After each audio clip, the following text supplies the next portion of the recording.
Okay. Very nice to see you. It's been a little while since a meeting of this committee, and I'd like to call the Climate Committee of CMAP to order. So before we take the roll, I have a few logistical items that I'll just read through here on behalf of the CMAP staff. This meeting is being live streamed on Zoom and recorded. So members, for the online attendees to hear, please make sure you unmute your microphone before you want to speak. And please identify yourself when making or seconding a motion so the secretary can capture who's making the motions. For those attending in person, please complete the sign-in sheet located in the hallway before you leave. If you wish to make public comment, please fill out the public comment card and return it to a staff member. And for those that are participating on Zoom, please keep your microphones muted until you're called upon to speak. This will help eliminate excessive background noise. You can also use the mute button on Zoom screen. For those on phones, use *6 to mute or unmute yourself. When appropriate on the agenda, we'll request comments from those that are online, and you can indicate your desire to speak via the chat box. Staff, thank you, staff, is monitoring Zoom and will recognize you when it's your time to speak. So at this time, I'd like to ask CMAP staff, Nora, to call the roll. All right. Hello, everybody. Oh, I have to unmute myself. All right. So I'm going to call the roll, and please unmute your microphone so that everybody can hear online. Aaron Dernbaugh, Chair. Here. Jack Chan. Here. Deb Stone. Here. Naomi Davis. Not here. Elena Grossman. Samara. Here. Thank you. I apologize. I'll have to get your last name. Elizabeth Cox. Here. Thomas Mayard.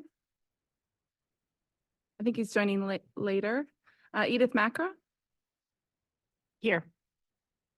Raid Mansour. Here. Paul May. He won't be joining us. Mary Nickel. Present.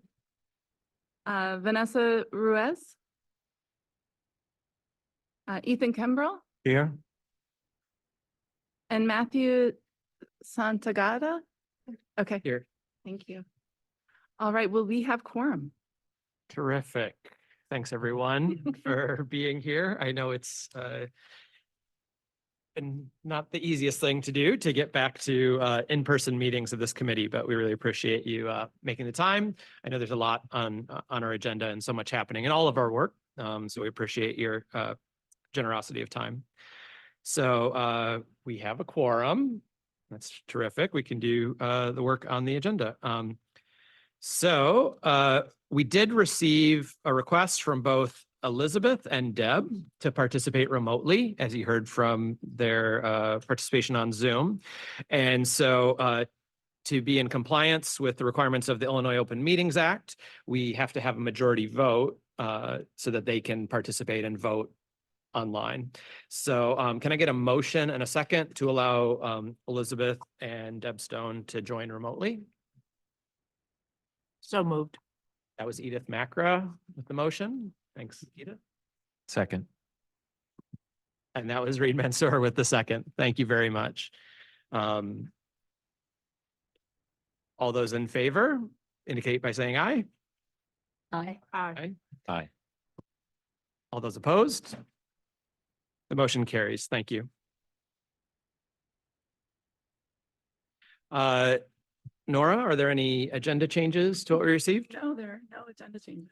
Oh, great. Hearing none, we're going to move on to announcements. I'm going to hand it off to Bill Barnes, the Deputy of Regional Policy and Implementation, who's with us to deliver the CMAP updates for the committee. Thanks. Yeah, thanks, Chairman. Bill Barnes, Deputy Regional Policy and Implementation at CMAP. Welcome to everyone. It's so excited to see you all here in person and online. I know that quorum is a challenge, which is why we haven't met since last July. So, one of the things to take in consideration is we have a lot of space here. So if travel is an issue on days that we have meetings, please feel free to let us know ahead of time and we can put aside some space for you to sort of camp out and get your work done before the meeting. But because of the time that's passed, we have a lot to get through today. So I have a lot of updates on my end, and I know that we have a lot of really exciting stuff to roll out for you as well. So let me get cracking. We're first going to recognize our new member. So IDNR's Deputy Director Ethan Kimbrell. Welcome, welcome. He's replacing longtime committee member Chris Young. So welcome to you. And any words of wisdom for us before we get going? Not really. I just got off the road, 3-hour drive from Springfield. So I know the drive well. I know the drive well. thank you. Yeah, my pleasure. So I'll start off my report with an update on the 2023 CMAP annual report. So as we think about everything that has happened since we last met, it's important to recognize that our region has made great strides towards our shared transportation, climate, and economic goals. So these successes in 2023, achieved in partnership with you and your input, spotlight a strong, thriving, and resilient Northeastern Illinois. So CMAP's 2023 annual report, which is available on our website, and there may be physical copies here if we have them, is our annual update to the CMAP board and our communities as required by our legislation, the Regional Planning Act. The report highlights our progress towards the region's shared vision and the ON to 2050 goals to make Northeastern Illinois a stronger, more resilient place to live. And truly, we are absolutely stronger together. So in addition to the annual report, CMAP has been very busy with its budget and work plan. So in January, we introduced the fiscal year 25 proposed budget and regional work plan to the CMAP board and the MPO policy committee. So this is for the fiscal year that runs from July 1, 2024 to June 30th, 2025. The board adopted the budget and the work plan in February, but our work isn't done. So the work plan items are developed in alignment with our strategic direction, which is our 5-year plan to prioritize the work outlined in ON to 2050 and the multi-year programs with projects that are projected into fiscal year 2027. At future meetings, we can provide more details on the work plan's climate focus. You will, however, be hearing from several of those projects today in the climate and the resilience spaces. The budget, the UWP budget book, provides detailed information about the money that we grant to our partner agencies. This was shared with your sister committee, the Transportation Committee, on March 1st and was approved by the MPO Policy Committee on March 14th. CMAP will coordinate with IDOT on the detailed budget and the draft agreements, with the goal of having it completed by the end of June before the kickoff of the next fiscal year on July 1. That plan is also available on our website. So you will see on the agenda that we are looking to approve the schedule for next fiscal year. So in the past, the committee schedule has been structured around the calendar year, January to December. But as we embark in these programs and the multi-year projects that are that make up those programs, which are driven by funding tied to a fiscal year, we thought that it would be better to align this committee's work with the agency's work by shifting the scheduling of the committee to the fiscal year. So we're going to kick things off by approving, or at least proposing to you and hopefully approving an initial meeting next fiscal year that I believe is July 25th. And at that time, that will be our first meeting of the fiscal year, and we can consider a calendar for the rest of the fiscal year extending through June 30th, 2025. Later on, you'll hear about the agency's climate action planning work, which is undertaken in conjunction with the Metropolitan Mayor's Caucus and on behalf of the Metropolitan Statistical Area. This is a huge undertaking for the region, and it requires input from individual stakeholders and sectors across a broad geographic area.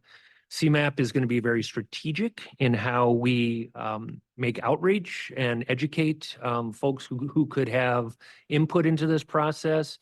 And we see this committee as a ripe source for thoughtful consideration and input into the work that we're doing. So This may require a formal meeting of the committee before July 25th, just given the speed at which we are moving. Nora will sort of touch on this a little bit. But if we were to schedule such a meeting, we would do so in consultation with you, make sure that it comports with not only your schedules and availability, but also the Open Meetings Act, but just sort of planting the seed for some possible work before July 25th. As you may have heard, the US DOT had finalized a rule that added another federal performance measure to the 17 that we already track. The existing measures address asset condition, system performance from a mode share and congestion standpoint, and also safety on the roadway and transit systems. The new measure implemented via rulemaking by the US DOT requires states and MPOs to set reduction targets for GHG emissions on the national highway system relative to 2022 levels. US DOT was moving quickly on the rule and required states to set targets by February 1st. MPOs would then have 6 months to adopt their own targets, giving us CMAP until July 31st to adopt our own targets. IDOT submitted their target of a 2.6% reduction from 2022 to 2026, which they estimate puts Illinois on track to achieve the Paris Agreement commitments when taken together with other sectors such as a rapidly decarbonized power sector. While the state targets had to be calculated using fuel sales and vehicle miles, MPOs were given the option to use other tools, and CMAP was in the process of using its very own travel model to set our 22 baseline when the rulemaking was vacated by a federal district court in late March. Since then, the FHWA has informed states and MPOs that they are not required to submit targets at this time. So we at CMAP, we recognize the inherent benefit into the work that was already underway with setting a 22 baseline.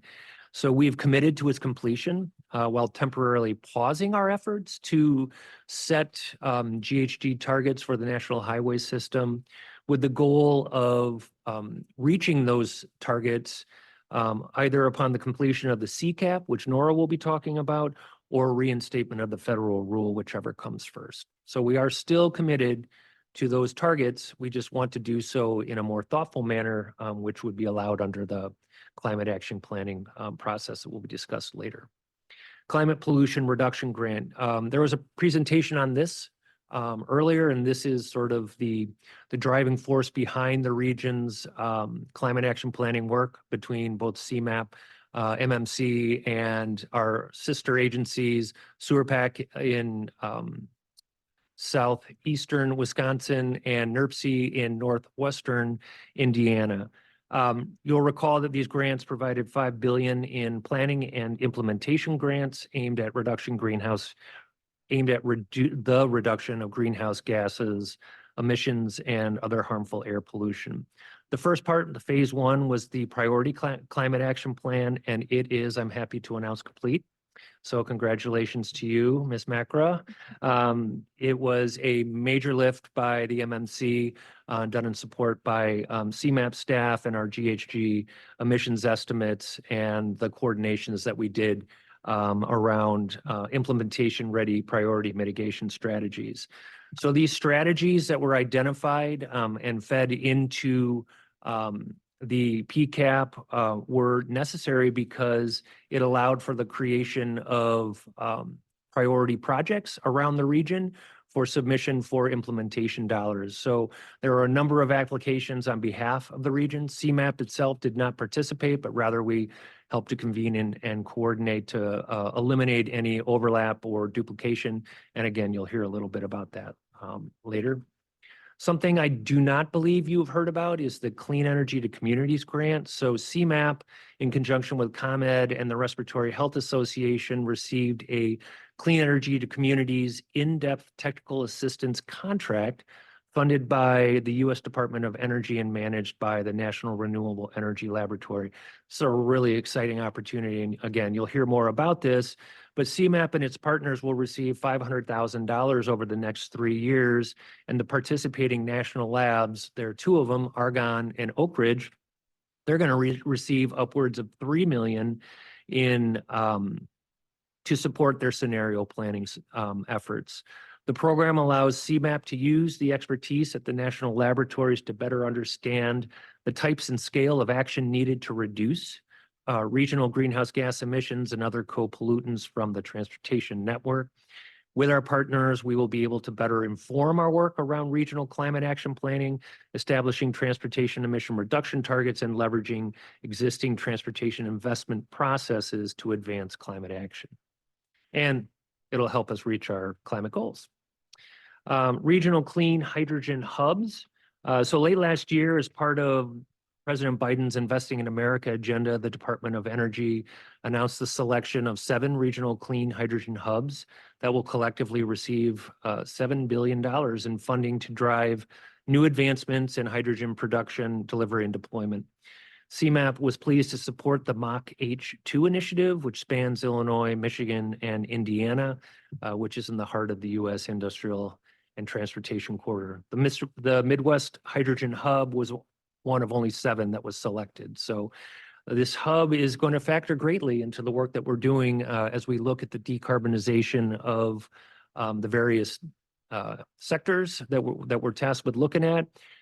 So it's going to look at strategic hydrogen uses, including the steel and glass production, power generation, refining, heavy-duty transportation, and sustainable aviation fuel, all of which are targets for the work that we're doing in the Climate Action Plan. October's joint CMAP Board MPO Policy Committee saw the approval of the federal fiscal year 2024-28 STP Shared Fund Congestion Mitigation and Air Quality Improvement, Carbon Reduction, and Local Transportation Alternatives Program Funds. Whew. Well, what does that mean? Yeah, it just rolls right off the tongue. Well, what that means is we propose a list of projects for funding by federal transportation dollars. And in total, we're looking at $593 million in federal transportation dollars for these projects. Highlights of these include, especially for this audience, $375 million for transit investments. So that includes the CTA Red Line extension, Pace's Pulse Halstead line, Metra's zero emission locomotives, and a few more. And we also saw over $100 million in non-motorized investments. Finally, and then I will turn it over to the matters at hand. This is a really exciting, and this speaks to the resilience space and the work that we're doing there. So as Northeastern Illinois governments invest in flood resilience, it's important to prioritize the communities that face these hazards in a disproportional way. So there's a new guide put out by CMAP, Integrating Equity into Flood Resilience Investments, which shows engineers, planners, and decision makers why investments must be made equitably.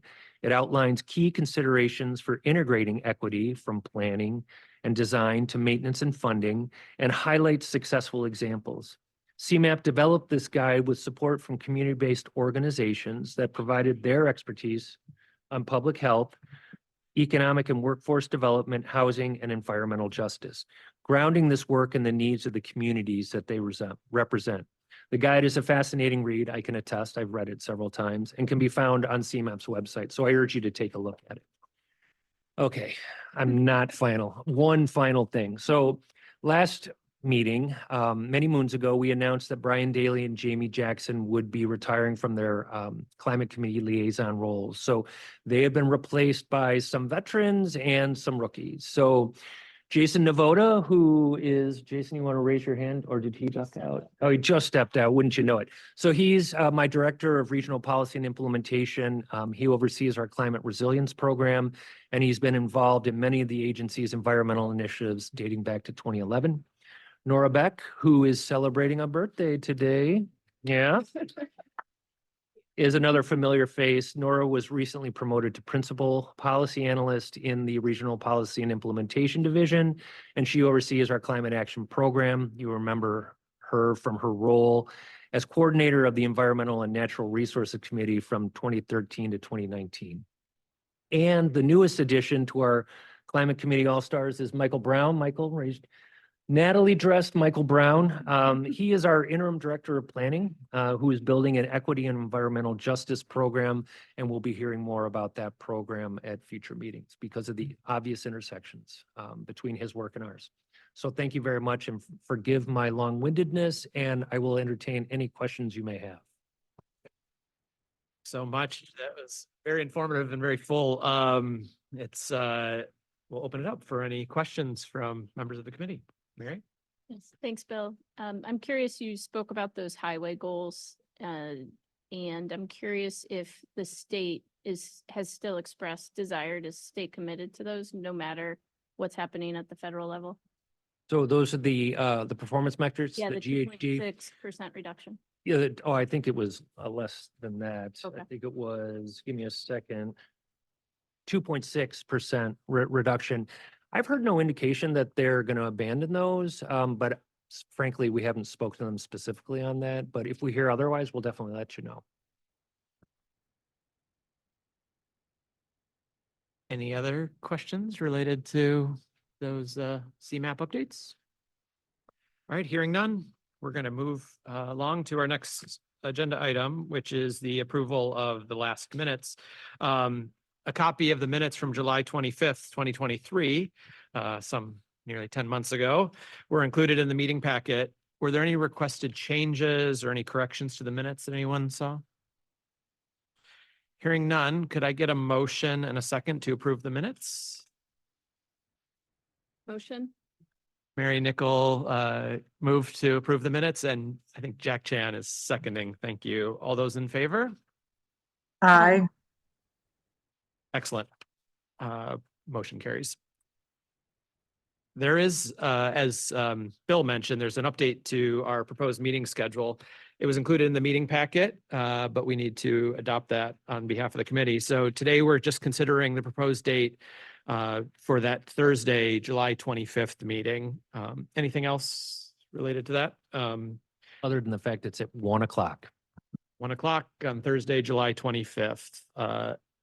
Any questions or issues with that before we move to adopt that date? All right. Could I get a motion and a second for that one? Motion. Samira moved to adopt that and Matthew seconded that. Thank you very much. All those in favor? Aye. Aye. Excellent. Great. So now we will get to the meat of the business for today. For our next item, Kate Vasic, the senior planner here at CMAP, will provide an update on the project to develop a transportation resilience improvement plan. Kate, I'll let you take it away. Okay, thank you. Hi, everyone.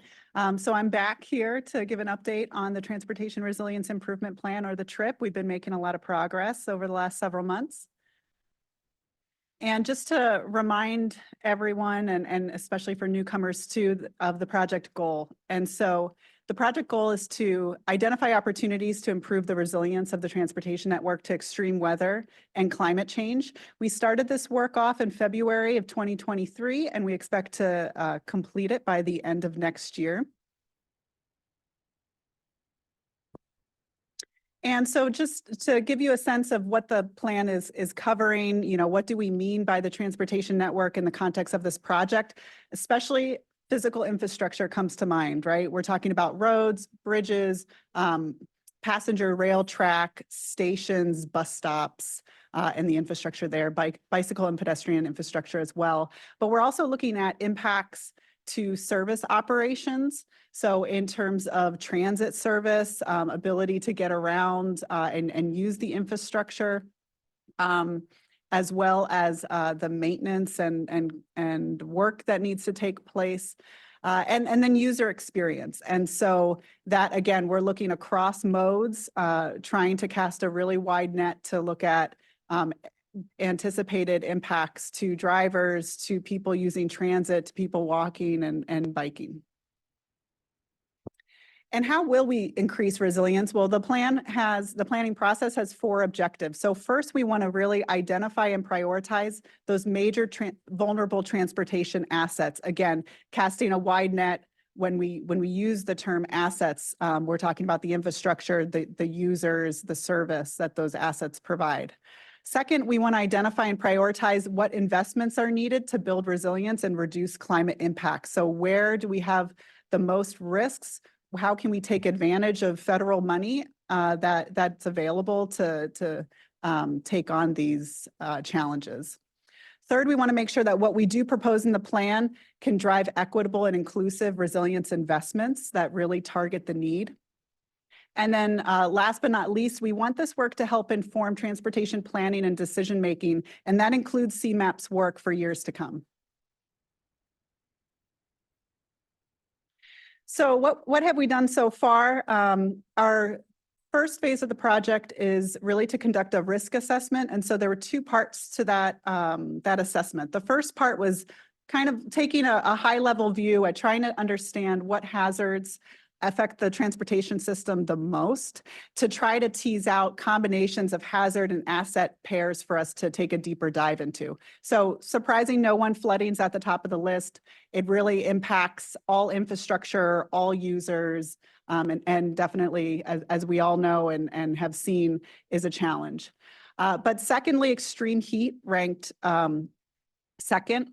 And so I have passenger rail track, that's an infrastructure related impact that extreme heat can cause. But then the other causes are really on the users, on the people taking transit, bicyclists and pedestrians as well. And so we want to take that into consideration.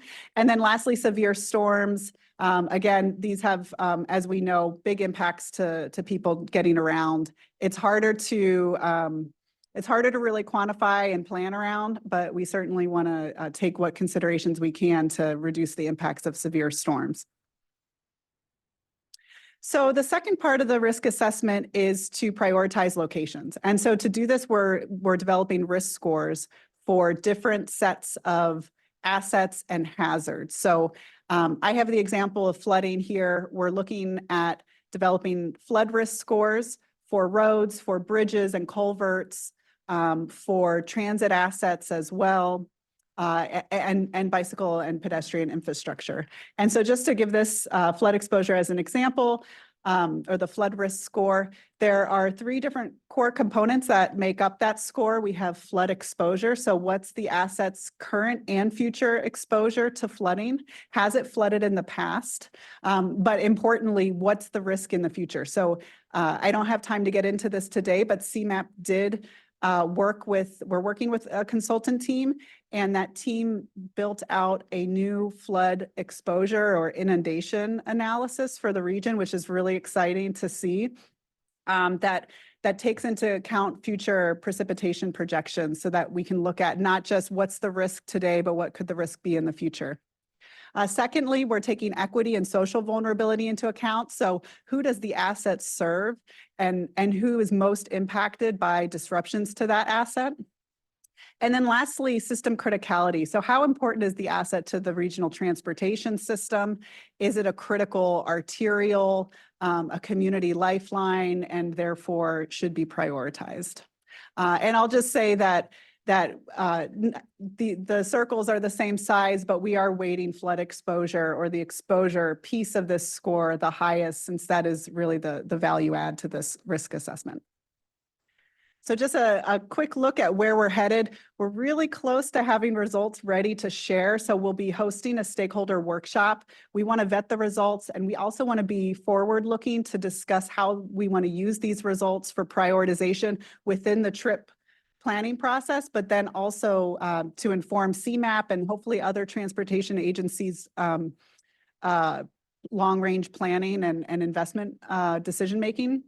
And then later on this summer, our intent is to publish the data. So that'll be coming and we'll be publicizing the results. And then we're going to pivot into phase 2 of the project, which is really developing the plan. And so I'll be coming back to Climate Committee, hopefully in July, to give an update then and start to seed questions and thoughts and insights into what we should be considering as we move into the plan development phase.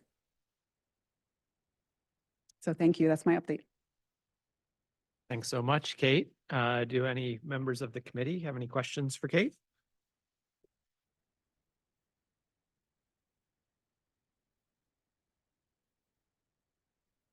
You showed the one example with the flooding. Are you going to do it for heat and?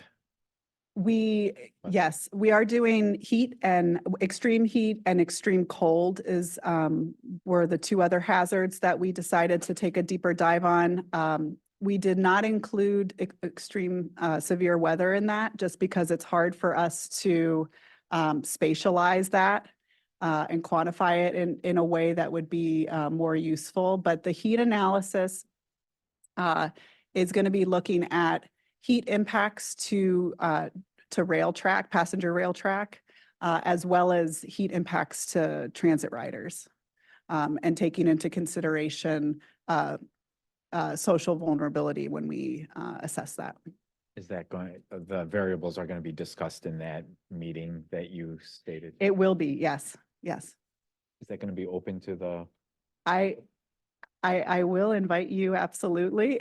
It's not a public meeting, but we are casting a wide net and also thank you to those of you in the room who have participated in different ways into the contributed to the trip. But yes, we definitely want to not just discuss the flooding results, but the heat results as well. Thanks, Kate. And I also forgot to mention this when I was introducing you. The memo that was in the notes related to the development of what Kate shared, I think is really interesting. If anybody's had a chance to look at that, shows some of the planning that went into what you just presented. Any other questions for Kate? Samira? Sorry if I missed it, but what will the risk score and mapping, will that be available to the public at some point? Yes, we will publish the results. I expect that we'll be able to do that later on this summer. Thanks. Terrific. Well, if there's no other questions, I think we'll move on to the next item. The next item will be presented by Nora Beck. She's going to present the work on climate mitigation, and she's going to be joined, I believe, potentially by Kate and Jared in part of the presentation. And it's an overview of the CPRG, which we heard about in Bill's presentation, and updates to the implementation grant applications. So I will let Nora take it away from here. And there is also, I should mention, there is also the memo that you received in the agenda items, which has some additional background. Thank you, Erin. All right, so can you hear me okay? Is this okay? Over the past year, I've been working to help the agency map out our short and midterm goals for climate action work. And so today we want to provide you an update on a variety of the fronts there. So our presentation today is going to quickly step through what we've been working on as it relates to the US EPA Climate Pollution Reduction Grant Program, and then also this additional partnership with the 2 national laboratories that Bill mentioned in his talking points. We're going to give some brief updates on recent activities, and then we're going to spend the bulk of the presentation stepping through our current approach to developing that comprehensive climate action plan for the Chicago metropolitan statistical area. We are so thankful for your attendance here today. We've been hoping to get this in front of you for a couple of meetings now, and so we're eager to hear your ideas and your perspectives on this critical project.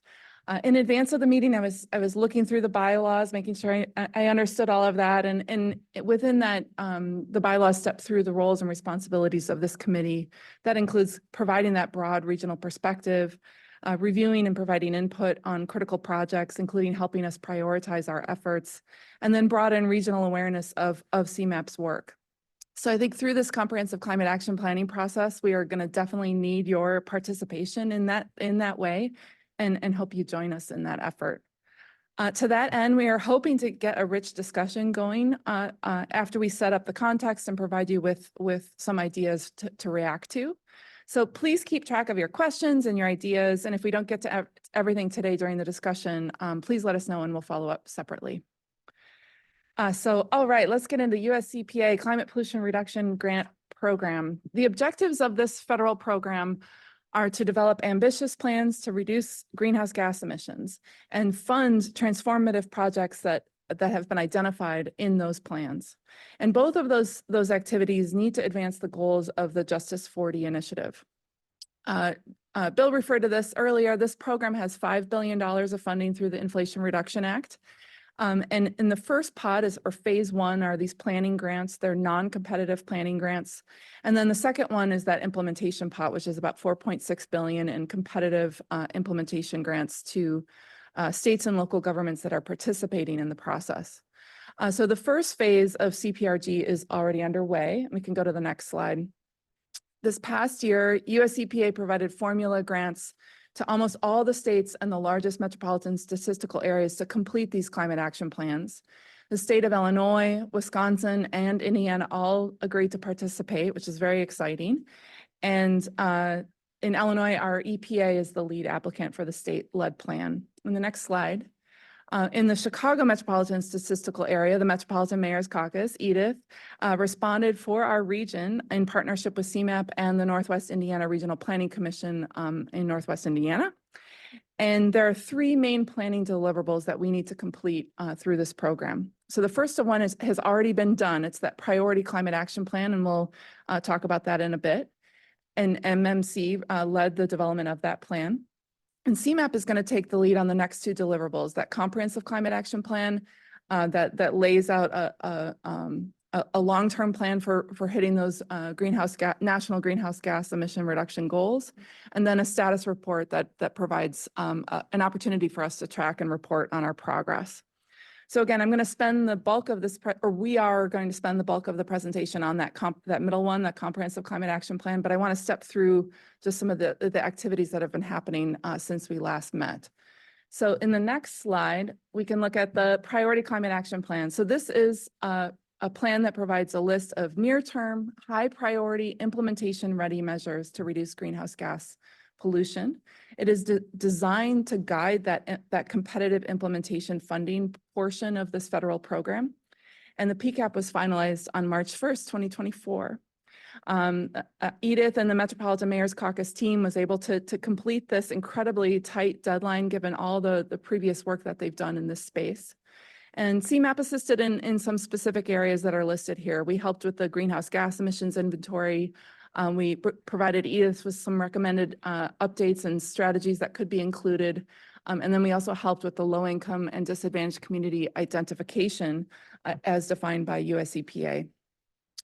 In the next slide, we also spent some time talking with partners on the implementation phase of the same program. So again, this is a competitive program that's focused on implementing the strategies for reduction strategies and jurisdictions that were covered by that Priority Climate Action Plan. We here at CMAP worked with leaders across the region and the state to ensure that we participated in this opportunity and put forth competitive applications.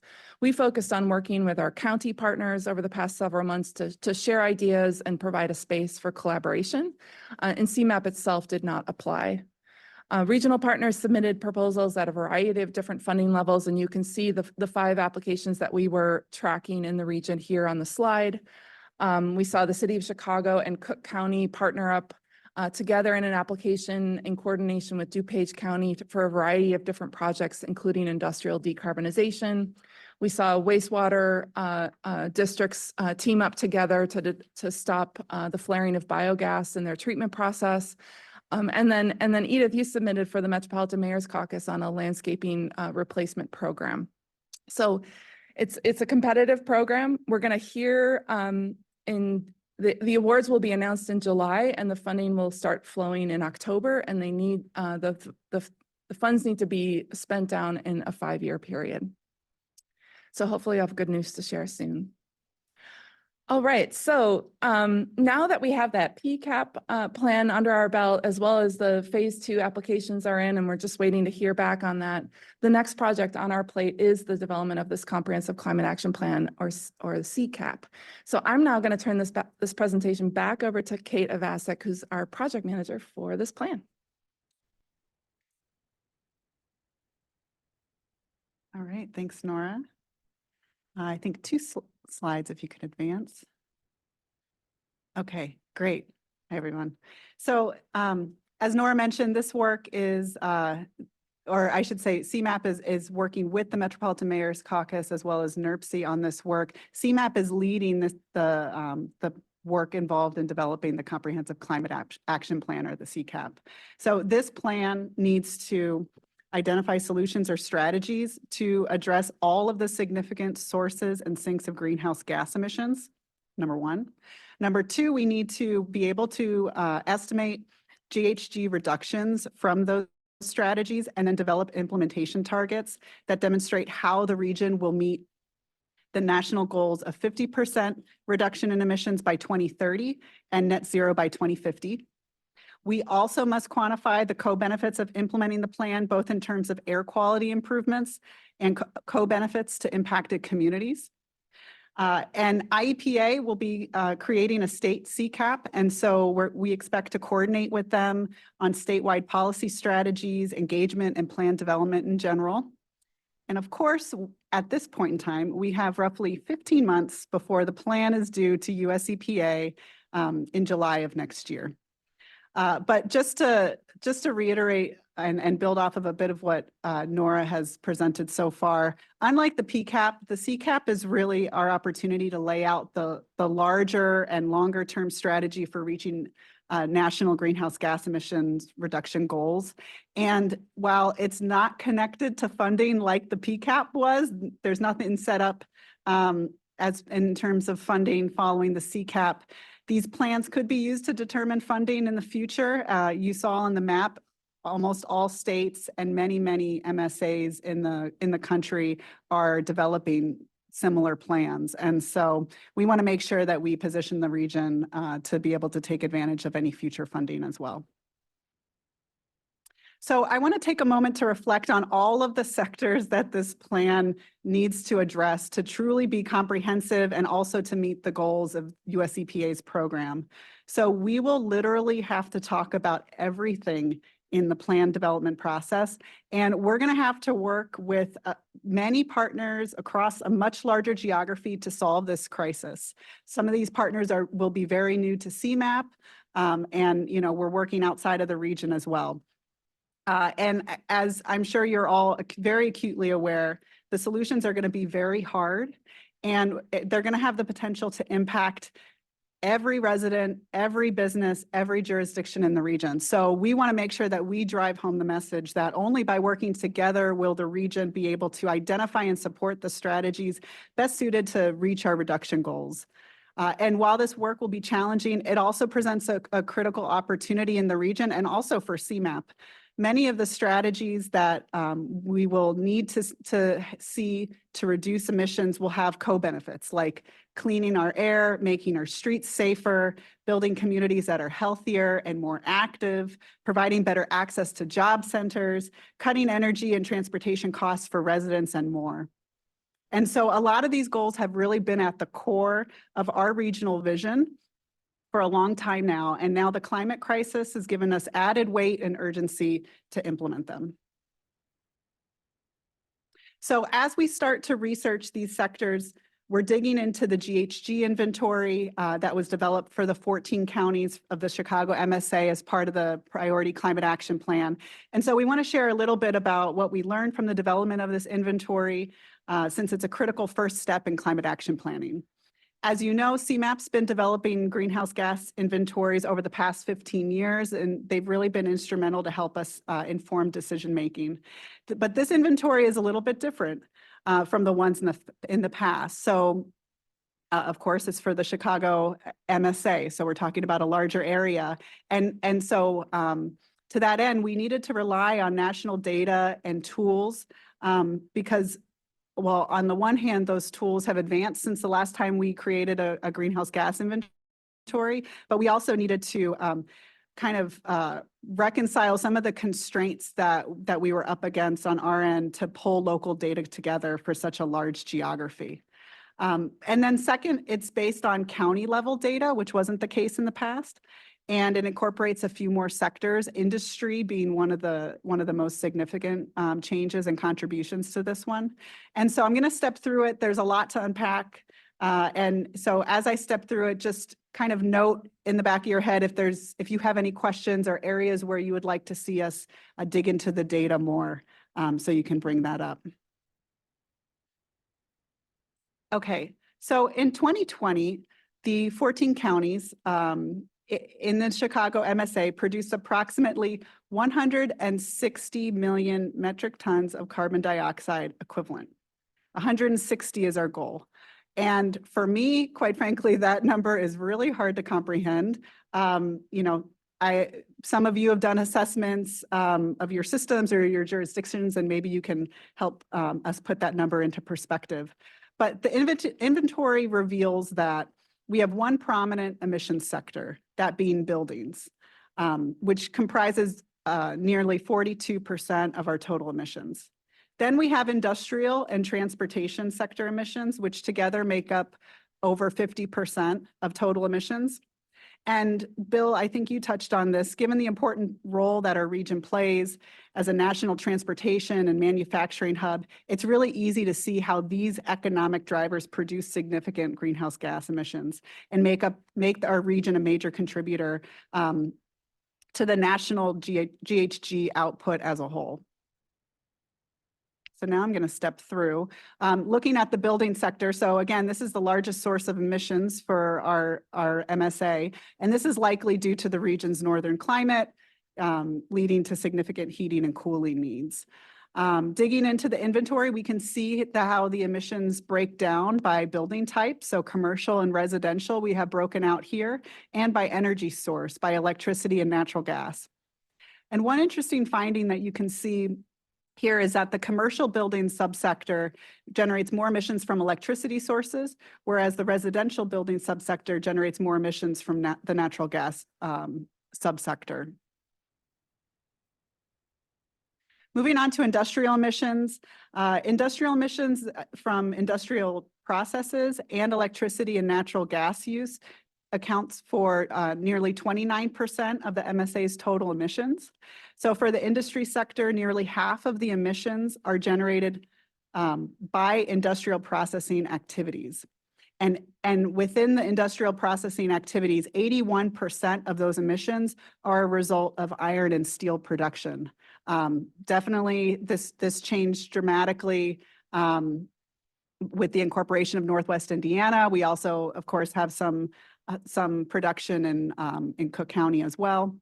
And then the other half of the industrial related emissions, they're split between natural gas and electricity here.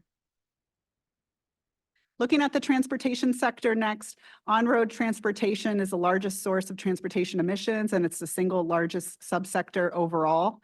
And then within on-road transportation, approximately 64% of emissions come from light-duty vehicles. So this includes private cars and SUVs, as well as small trucks as well. An additional 21% of on-road transportation emissions come from heavy-duty vehicles. And then we have other transportation sources, makes up 15%, and this includes non-road equipment, locomotives, and commercial marine vessels.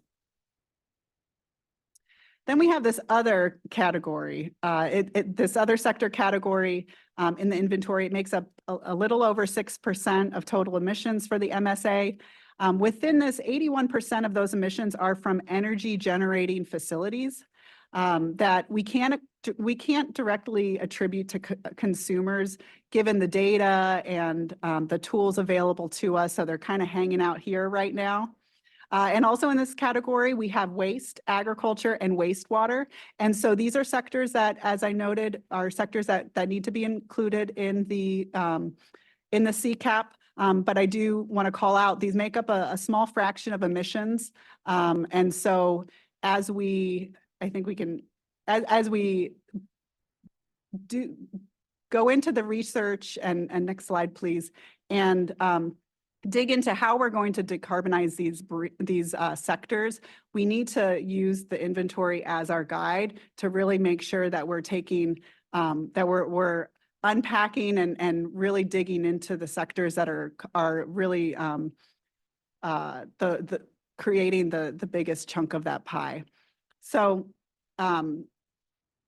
using the inventory, as I said, and as well as other research and resources, we're going to be developing these decarbonization briefs to better understand the emission sectors and guide the development of our reduction strategies.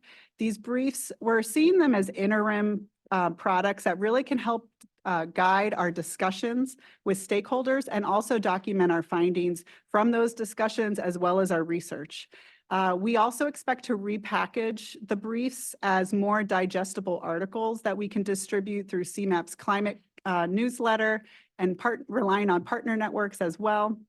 And then more specifically, the briefs are going to help us with defining the sector and the overlaps between the sectors, identifying key stakeholders, understanding the existing conditions and emissions trends really driving either emissions increases or decreases that we're seeing in the region, as well as community impacts. And then we also want to use this process to start to catalog the existing and the potential reduction strategies to vet with stakeholders. Okay, so to supplement this work, and Bill touched on this a little bit in his updates, and to better understand how to reduce emissions in the transportation sector, CMAP, in partnership with ComEd and the Respiratory Health Association, responded to a competitive funding opportunity through the National Renewable Energy Laboratory called the Clean Energy to Communities Initiative. Of course, as you know, we were successful and are really excited because this award pairs us with Argonne and Oak Ridge National Labs to better understand the types and the scale of action needed to foster a clean energy transition for the region's transportation system. So historically, transportation planners and energy planners have worked in separate fields, but with vehicle electrification, we need to start understanding the long-term needs and challenges of each other's system as we work towards the common goal of reaching net zero greenhouse gas emissions. So achieving this goal will require a combination of strategies, including system-wide vehicle electrification, mode shift to lower energy forms of transportation, and operational changes to harness existing efficiencies in the system. So these efforts really present a critical opportunity to address the disproportionate needs of past transportation investments on communities of color and low-income residents. Not only does this project seek to better define the potential solutions, but also their costs and benefits to allow for more informed decision-making as we develop and implement our climate action plan.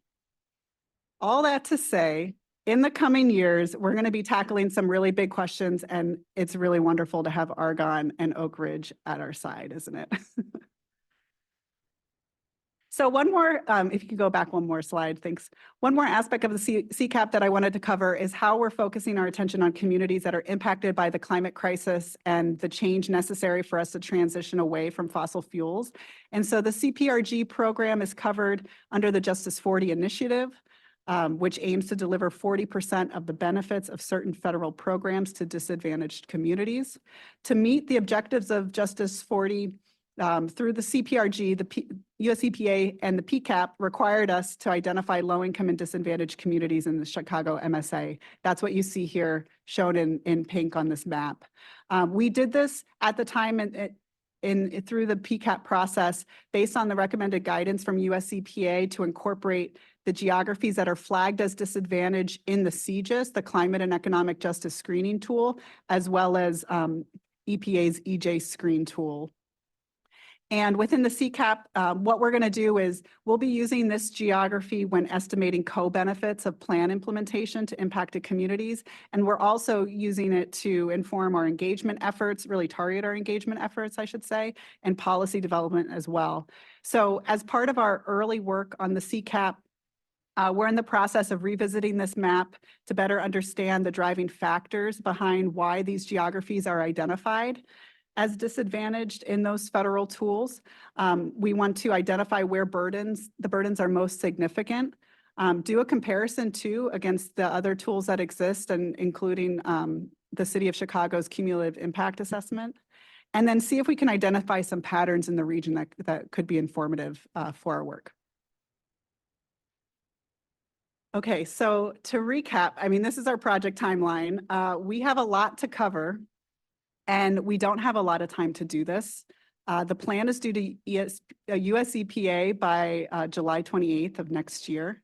That said, at this point in time, our team is fully immersed in researching the different emission sectors, and we're finalizing a contract to work with a team of technical advisors to help us navigate the breadth and the technical aspects of this work. So we're really grateful for that. We've also spent considerable time identifying stakeholders and developing our draft engagement strategy, which is our final topic for today. So I'm going to hand it over to Jared Patton, who's leading our engagement work for the CCAP, so he can give you an overview of the strategy. Thank you. All right. Hello, everyone. My name's Jared. I'm a senior planner at CMAP in our Regional Policy and Implementation Division. And as Kate said, I'm going to be walking you through our engagement approach. But before I get to the details of the approach itself, I want to spend a couple minutes talking about why we're doing this work, what we're hoping to get out of our engagement. And as we see it, there are really three goals that we're trying to accomplish. The first is to achieve regional representation.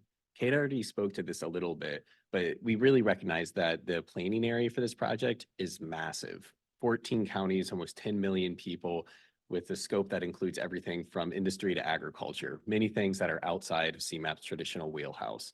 So no one person can implement this plan on their own. If we want to have any hope at our strategies becoming a reality, we need to include as many people as possible throughout the process to bring people along with us so that the end result isn't just CMAP's plan, it's the region's plan. Our second goal is to engage content experts and community voices. This recognizes that the people closest to the problems are usually closest to the solutions. So we want to bring everyone in to be involved in substantive conversations about our strategies. Said another way, the goal of our engagement isn't just to raise the profile of the plan, it's to make a better plan. And then finally, our third goal is to prepare for implementation. And this is related to the first point, but it's different enough that it deserves its own bullet. Here, we're talking about getting the right people in the room so that they can help us guide the process so that it meshes with their frameworks, their plans, their agendas, so that once we complete the project, we're already in a position to take advantage of what's coming in the next few years to get those big wins early on and really build momentum. So on the next slide, most of my presentation is going to focus on our committee structure because that's how we're going to be engaging the most people, but we are doing other things as well, and that's what I'm going to focus on right now. So first, we recognize that this work has been happening for decades in our region. There are a lot of great climate action plans out there, and many of those have included robust engagement processes. So we're not going to recreate all of those. We're going to do a scan, we're going to see what people have already heard, and we're going to make sure that those voices are included in our plan. Secondly, we are going to be working with a consultant to have targeted in-person engagement events to the low-income and disinvested communities that Kate highlighted on in the previous section. So I don't have a lot of details about this yet because we're working with a consultant to make sure that we're doing it right, but likely it'll include a combination of workshops, surveys, virtual events, design charrettes, we don't know, but a whole range of things to make sure that we're amplifying those voices. And then finally, we're going to take advantage of stakeholder networks. Wherever possible, we're going to be engaging with coalitions and associations, and also everyone who engages with our plan, including all of you, are going to get the ask to help us broadcast this work and bring in everyone who you know. But as I mentioned, I'm going to be focusing, yes, you can go to the next slide. I'm going to be focusing my presentation mostly on our engagement structure as a whole in that committee structure. And this slide speaks to who is going to be involved in the process. And the short answer to that is a lot of people. The longer answer is that we're going to be looking for people who meet these three buckets. Our first bucket are implementers, both public and private. I already spoke to the need of bringing in people who are going to be doing the work into the process. That's where that speaks to that need. The second bucket is impacted communities and workers. And here we're referring not only to people who are affected by existing policies and practices, but also people who could be impacted by the proposals that we're making. The idea here is to address existing challenges while also preventing new challenges from emerging. And then finally, we're looking for those sector decarbonization experts. I've already said people have done a lot of work in the area. We want to bring them in and take advantage of their expertise. This is what that looks like. I invite you not to try to read every bullet on this slide, though I'm sure several of you may try. The idea in showing this is really just to highlight that we've already been doing our homework. We've been thinking about what this is going to encompass, and it's a lot. We're trying to find people for each of those 3 buckets for every single sector covered in the plan. So we're not talking about just a few quick meetings and we're done. This is going to have to be a pretty complex structure. And the next slide shows what that structure is going to look like. In a moment, I'll speak to what each of these positions is doing in a little bit more detail, but for now, I want to focus on how they relate with one another. And we have this nifty flow chart to do that. At the top of our flow chart, we have the steering committee. And this is at the top, not because it's necessarily the most important or the most powerful group, but because it's the one that's responsible for overseeing all aspects of the plan's development. Below that, we have the working groups, which are going to be more topic specific and doing deep dives into specific areas within the plan. Here you can see there are 2 different shades of blue. The light shades of blue are groups that we are going to be creating specially for this project, while the darker shade of blue is existing bodies that we're going to bring into our structure. You likely notice how that includes this group. I'll speak more about what that means in a moment. And then our final 3rd group here are what we're calling workshops. These are less formal, less permanent, likely single time engagements to bring in a lot of people to do a deep dive into a specific topic. Some of these topics are going to be things that are more detailed and more specific than a single working group can provide, such as the example of freight or agriculture, while others will be things that touch on every working group, such as electricity. We're leaving ourselves a lot of flexibility with this type of engagement to add additional workshops as needed. And here too, we're going to be taking advantage of one existing group, which is CMAP's Community Alliance for Regional Equity. And that's going to be a place where we can go and provide our updates on our project and make sure that we're being held accountable for addressing those equity concerns that are really important to us. The next slide is where I'll start to dig into each of these with a little bit more detail, starting with the steering committee. We envision the steering committee to be the most formal group associated with our engagement structure. This group will have formal set membership. They'll meet quarterly in person, and they'll be responsible for guiding the plan throughout the life of the project. This group will provide feedback over how the project is developing. They'll also review drafts. They'll review some of our proposals. And importantly, they're going to build support for plan implementation. Most of the people on this steering committee are going to be people responsible for implementation. So that's a lot of the big key private sector players, as well as a lot of government figures. But importantly, we're also going to make sure that we do have experts who can speak to every topic in the plan in this committee. And one of the ways that we're going to accomplish that is by having 2 co-chairs from each working group also serve as steering committee members. The next slide gets into the working groups with a little bit more detail. The working groups are intended to be a little bit more flexible than the steering committee. The membership is not going to be as rigid. We're going to give ourselves the flexibility to bring in whoever will add to the conversation as we're having those conversations. These groups will meet regularly throughout the project, but they won't have the same set schedule. So they'll meet as needed, when they're needed, no more and no less. We're still working on the work plans for these groups, but likely they will have meetings to discuss existing conditions, what are existing challenges and opportunities. We'll meet to brainstorm the strategies, and we'll also meet to review the strategies. And that's really at a minimum. We'll build from there. These groups will mostly be subject matter experts and representatives from impacted communities and impacted workers. And then you can see what these groups look like on the right side of the screen. So there are 4 new groups that we're proposing to create. And you may notice that one of them is a little different than the others. We have 3 sector groups. Those are buildings, industry, and transportation.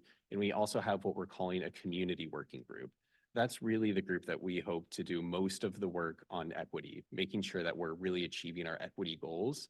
And members of that working group will also likely serve on some of the other working groups. They'll be exposed to all aspects of the plan, but we do think there's value in having one place that comes together to just say, yes or no, are we accomplishing what we set out to do? And if not, how can we do so? In the previous flow chart that was connected to our care group, those two entities are our primary means of making sure we're hitting those equity targets. And then, of course, we have the Climate Committee and the Metropolitan Mayor's Caucus Environment Committee.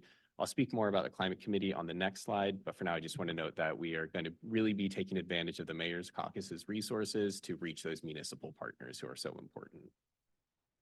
The next slide here speaks to the role that we are hoping you will all play in this process.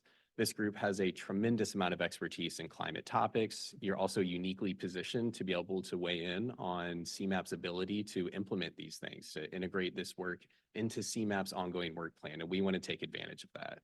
So you're going to be hearing from us a lot. We're going to be presenting at all of your meetings during the course of this project, and we're going to be asking you to weigh in on all aspects of the plan from beginning to end. So starting now with engagement, with shaping the process, all the way through implementation. And because this is a permanent group, you'll also keep meeting after the plan is adopted. So you get to help us make sure the plan is actually happening. So while you will be able to weigh in on all aspects of the plan, there are a couple areas where we're going to ask for you to pay specific attention. And this is really to supplement areas where we're weak on our other working groups or where we just think you'll do a really good job. So those are to weigh in on natural resources, a lot of expertise in natural resources in this room. Also to help connect this work to CMAP initiatives and to our partner initiatives. You are all doing great things in the region. We want to take advantage of that as well. And then I already mentioned support long-term implementation. So I believe I have one more slide here, and this is just to highlight some of the key engagement milestones that are happening in the short term. I won't go over the whole timeline that Kate already reviewed, but I want to give you an idea of where we are now. So next month in May, so really next week, we're going to present this work to our care group and hear their thoughts on our whole overall process. And during that month, we're also going to be building out our steering committee and our working groups so that we can kick off the steering committee in early June, following with working group meetings in July. So this is a very rapid timeline. If we want to give the strategy development and engagement all of the time and attention it deserves, we have to start now, and that's what we're doing. And I believe that wraps up my section of the engagement. We have some discussion questions here. I'm not sure how we're going to handle that, but. Sorry, let's just pause right now and ask for questions or comments about what we've talked about so far, and then we'd like to pose these questions to you in a bit.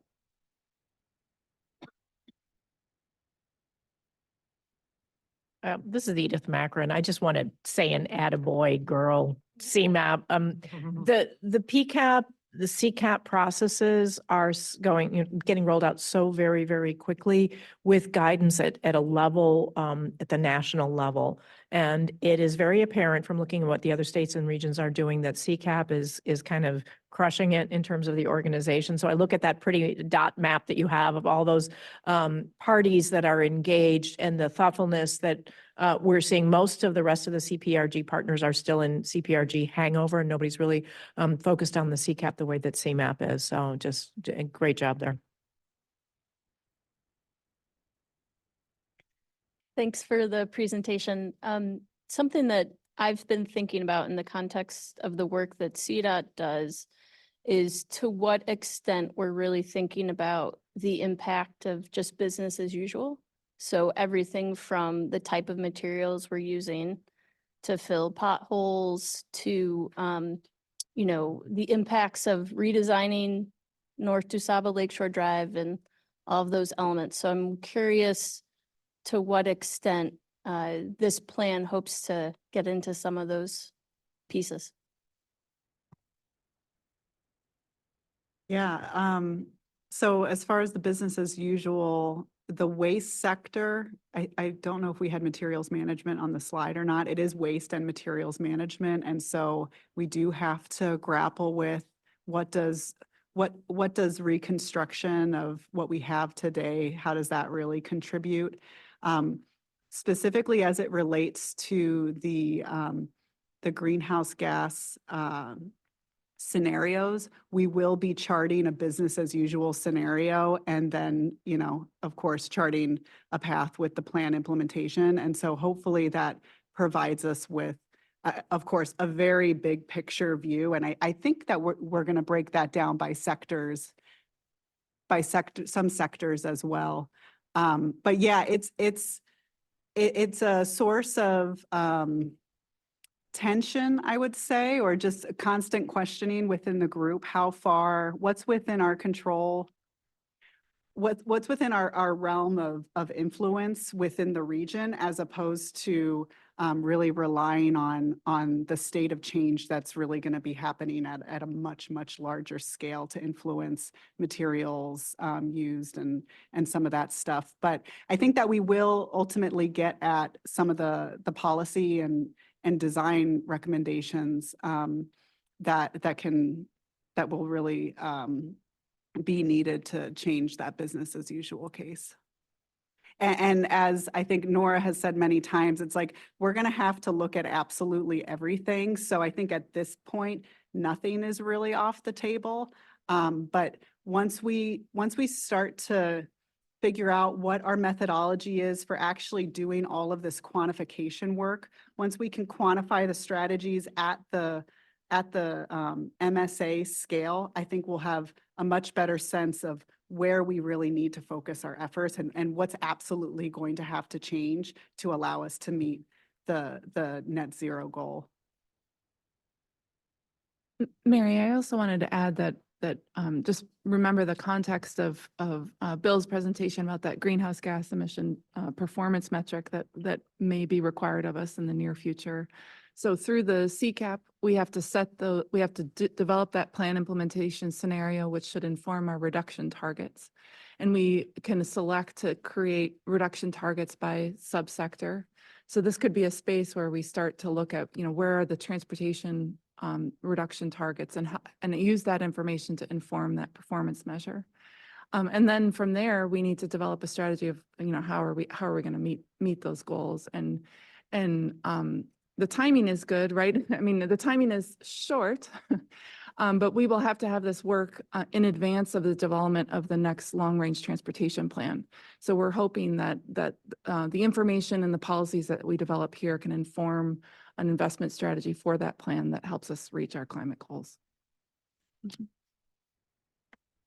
So I have a little bit more of a data or inventory question, just thinking about currently working with 14 counties, but that's obviously a different geography than what you'll be focusing on in the future. How are you thinking about the inventorying effort and obviously the cadence that you have for that? And as you mentioned, technologies change, approaches change, your expanded sectors quite a bit, but that could,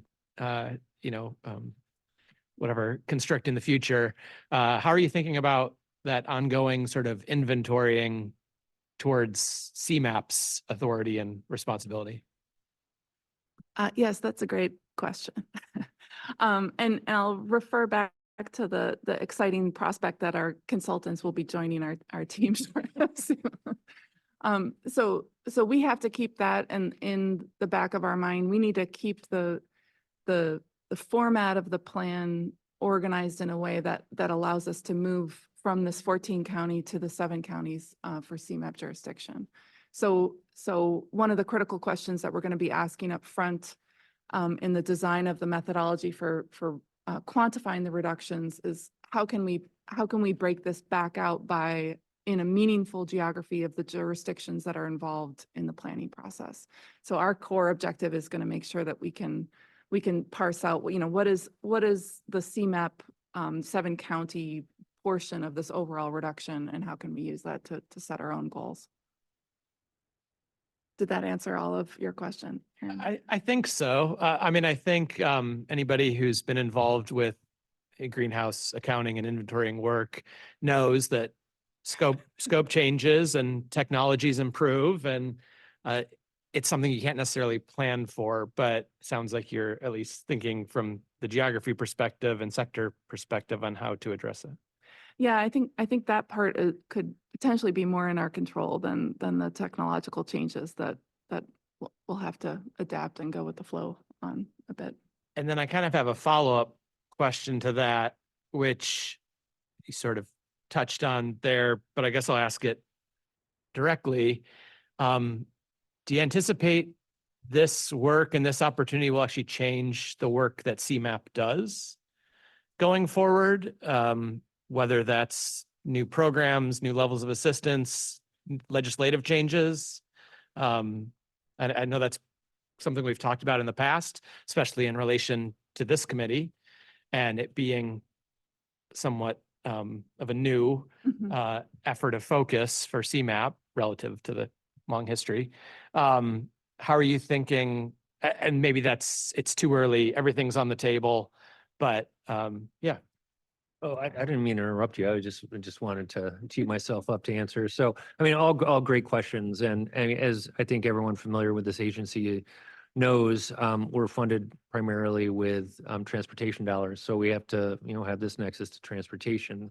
We're constantly looking for new funding alternatives. So hence our work in the resilience space, water quality space, this climate space. But this work that we are doing really sort of sets us, the region and possibly the agency on a trajectory. The question of whether or not we can continue on that trajectory depends on funding. So I know there's going to be a legislative update later in this presentation, but one of the pending bills out there is to get more dedicated funding for CMAP to do things that are outside of the transportation realm. So this would be an obvious beneficiary of that. So we're funding is everything. We're constantly looking to diversify our portfolio, as my advisor tells me. Thank you and good advice, but not official financial advice. Any other questions? Yeah. So in terms of maybe partner strategy, and I don't recall if they were included on the slide, but in terms of dealing with some of maybe those partners that are maybe less supportive of some of our strategies, and I don't mean to consider labor as antagonists, but certainly that's one of the many, I think, dynamics that I think we're all trying to balance and are running into a little bit of a headwind there, especially when we talk about funding in terms of MFT, easy example, right? As we push for more EV, we're going to have a reduction of MFT funds available to assist our infrastructure efforts. How are you considering approaching somebody that, like a group like labor, that are look at our efforts as maybe not in the same vein as they want? Take a first crack at this. I mean, yeah, you're absolutely right. And we're going to come up against many different groups and interests that have a vested interest against, well, they should have a vested interest in this plan, right? But we're not going to see eye to eye. We, as it pertains to labor, I mean, we acknowledge that engaging labor organizations, unions, et cetera, is going to be very, taking those viewpoints and those concerns into account is going to be really important, but we have to be really strategic about how we do that. So we are still trying to figure out, and sort of to some of the questions on the board too, like helping to connect us with partners in the region or select coalitions or organizations that can really help us think through how we reach diverse audiences. It's going to be important. And I know it's not quite the full answer. There was something else that was in my brain that's since left. Yeah, I can add a little something to that. So yes, there are going to be a lot of proponents to this that we need to win over. But we have a history of working successfully with labor. They were included in our PART project that with the transit, funding fiscal cliff and how do we go about revitalizing transit in Northeastern Illinois. And in talking with labor, the way we bring them along is we help them understand the workforce benefits. I mean, there's growth here that that you recognize it. So it's just messaging and understanding where they're coming from and, just, bringing them along on the journey. It's going to be a long journey, but these questions are evergreen. So just keep them in the back of your head. And as you think of entities, organizations, individuals that you believe could have a voice in this larger process, please keep us posted. I think something else that I would add there, the way that I'm thinking about this task, because if we say that by July, our goal is to have everyone on board and the plan, right? I mean, that's just an impossible task. So chunking it out appropriately, I think that we want to, as Bill said, bring along as many different groups and voices and interests as we can. But I think we need to be realistic about where we are today, who's really on the same page with us in terms of what the goals are, trying to work with them to figure out what is actually going to be needed to reach the net zero goal. And then to Bill's point, because this exercise is going to require us to quantify either quantitatively or qualitatively co-benefits, hopefully coming out of this, we have some substantive, data-driven research that we can point to and be able to hone our message in terms of who stands to benefit and what we're doing to mitigate any negative consequences of, decarbonization so that no one gets left behind. Yeah, and certainly worker health and wellness is in the same line of what we're aiming for. So yes, there are co-benefits we should be able to sell, but anticipating some of that may be education we need to anticipate. Samira. Just with regards to the nexus of engagement and implementation, I'm just curious what the vision is for plan handoff and about the end, and whether it's an agency handoff or coalition or what that would look like. Yeah, our timeline ended with our handoff to US EPA, but that isn't where CMAP's work will end. I think that's where, as I think Nora, you were saying, that's when we start to say, okay, we met this deliverable, it meets all of US EPA's requirements, and hopefully we've done it in a way that positions us to then pivot and say, okay, now we are just going to talk about 7 counties and what needs to be added to this plan? What's missing to really help direct CMAP's efforts to really get support of our board and committees? And so there will be continued work. And part of that is built into the CPRG program in the task of a status report. I mean, you could read that as just, it's a deliverable 2 years later to EPA to say what we've done, but that really means we need to do something. So there will be steps following the July deadline that we'll have to get in place. And I think we'll have a better sense of what those are as we're a little bit further along the way.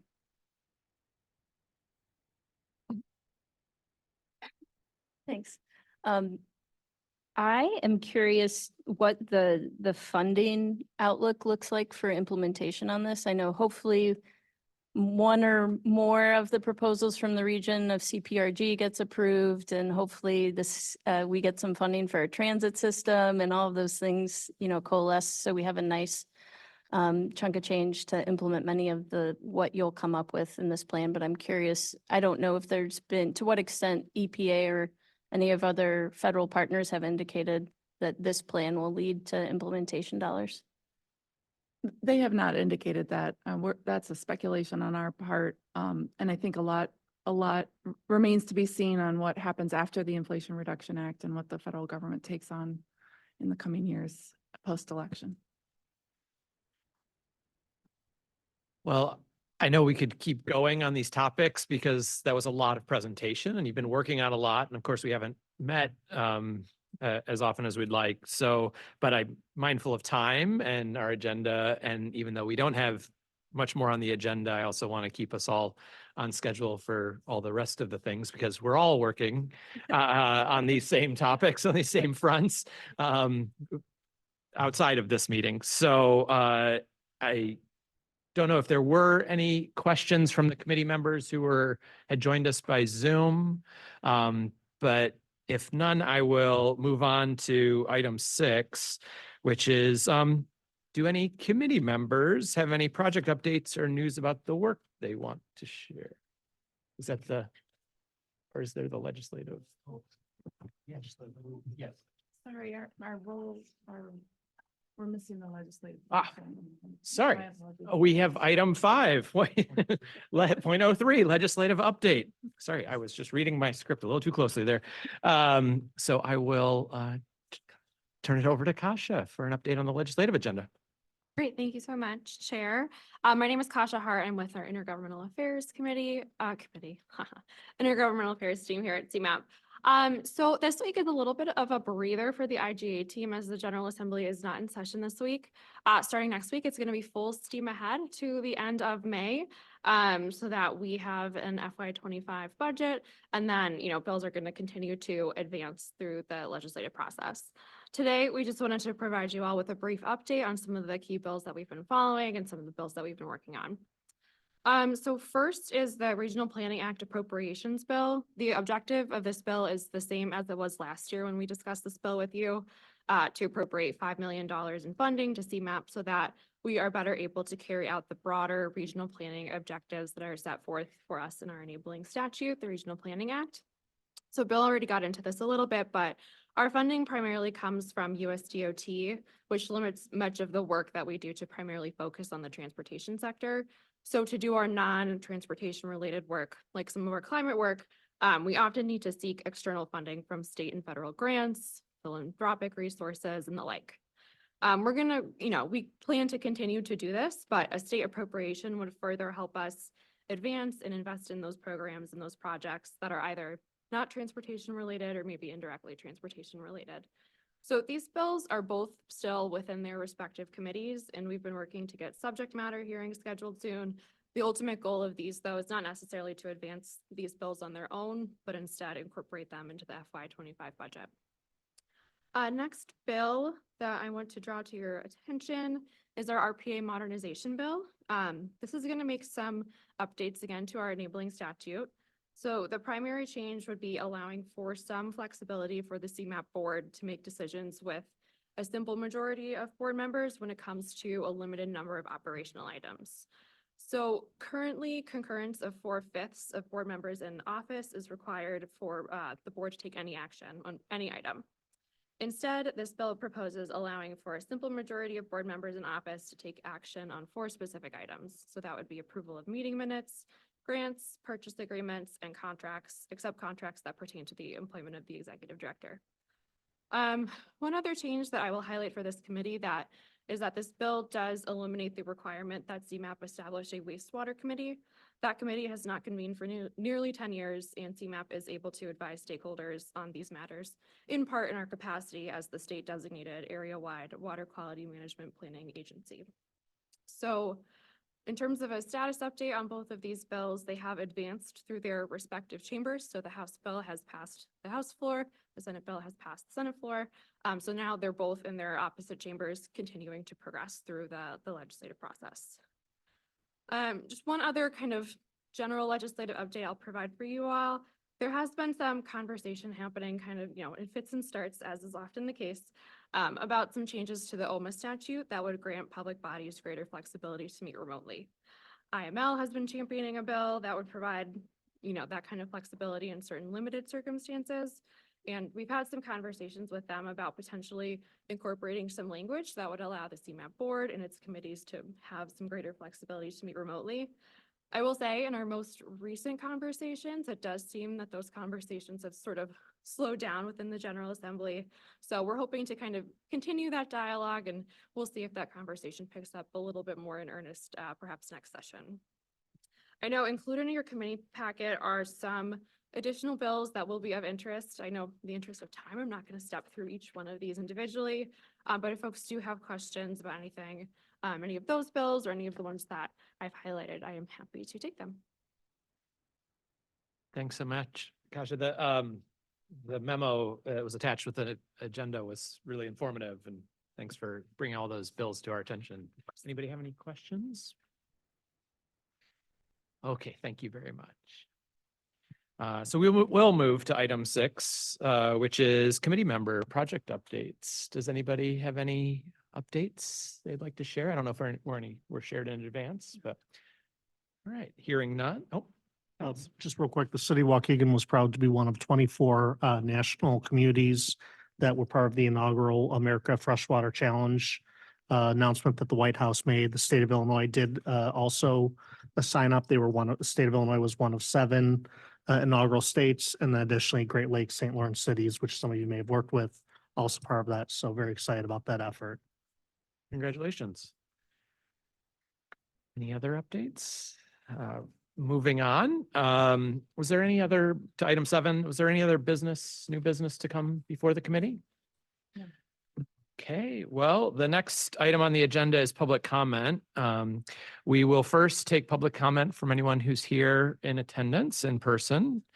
Then we will turn it over to virtual comments. I don't know if we've received any through, oh, I see someone with their hand up. Looks like Garland has their hand up. How you doing, Chair Durnbon? It's Garland Armstrong, and along with my wife, Heather Armstrong, formerly of Des Plaines, now living in Des Moines, Iowa.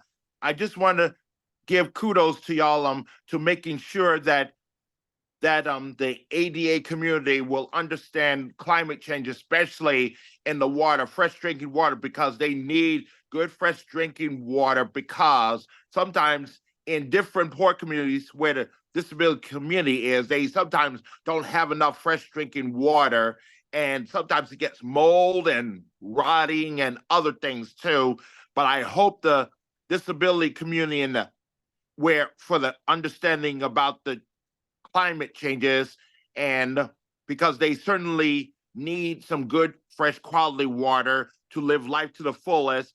And for those who cannot speak clear English, they need to understand about it too. So need some more translators about that too, because right now there's not enough access for it for people in the disability community to get access for the climate changes, because it's a lot of barriers. So I think they need a lot of resources and a lot of help, and also understanding how the world is changing right now. So they need all the help and resources and translation to understand about it right now.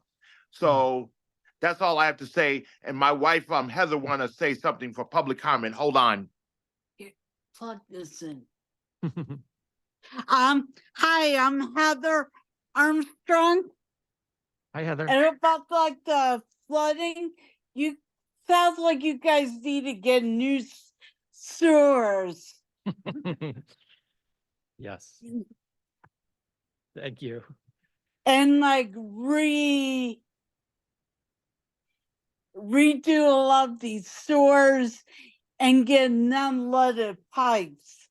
Because I heard about on the news was that you guys have like leaded pipes. And here in Des Moines, they're getting rid of the leaded pipes and replacing them with unleaded pipes. More modern storage and piping. That's what you guys need. Thank you, Heather. And thank you, Yep. Garland. And Oh, go also ahead, one Garland. last thing, we're coming back to the Chicagoland area from May 6th, and that's when we're going to check in, and then we'll be checking out on May 10th, and we will be guests at the Comfort Inn Hotel and Suites in Schaumburg, Illinois. So we'll be down at CMAP on May 8th for the CMAP board meeting, and I wish there was some of the committee members would see us in person down at the CMAP board meeting. So just want to give y'all the heads up on it. So we'll be back in the Chicagoland area in 11 more days, counting down. So I hope any of them will be there to see us in person there as guests. Thank you, Garland. Thank you, Heather. And thank you for the reminders on water issues and accessibility. Are there other online comments? No, that's it. So I believe we had one written comment sent in before the meeting that Nora will share. Yes, this came in from Stephen Warmowski. who is urging us to not forget about agriculture when planning for watersheds. When farmers and landowners adopt conservation agricultural practice, they sequester carbon as they build up organic content in their soils, and healthy soil infiltrates more water and helps with stormwater management. Please encourage farmers upstream in your urban watersheds to register their fields with Saving Tomorrow's Agricultural Resources. He provided a tool that we can share in the minutes. It's a great way to advance these conservation practices. And note that conservation districts in McHenry, Will, Cook, and Kane counties are prioritizing conservation agriculture on land that they lease to working farms. It's a great opportunity for all municipalities in northeastern Illinois. And Steve is with the Agroecology and Innovation Matters and is a communications coordinator. Thank you. So item 9, our next meeting, as we discussed earlier, is Thursday, July 25th at 1 o'clock, and we'll be meeting in compliance with the Open Meetings Act. So if there's no other business or no other items, we will adjourn this committee meeting. Thank you very much for everyone's contributions. Have a good day.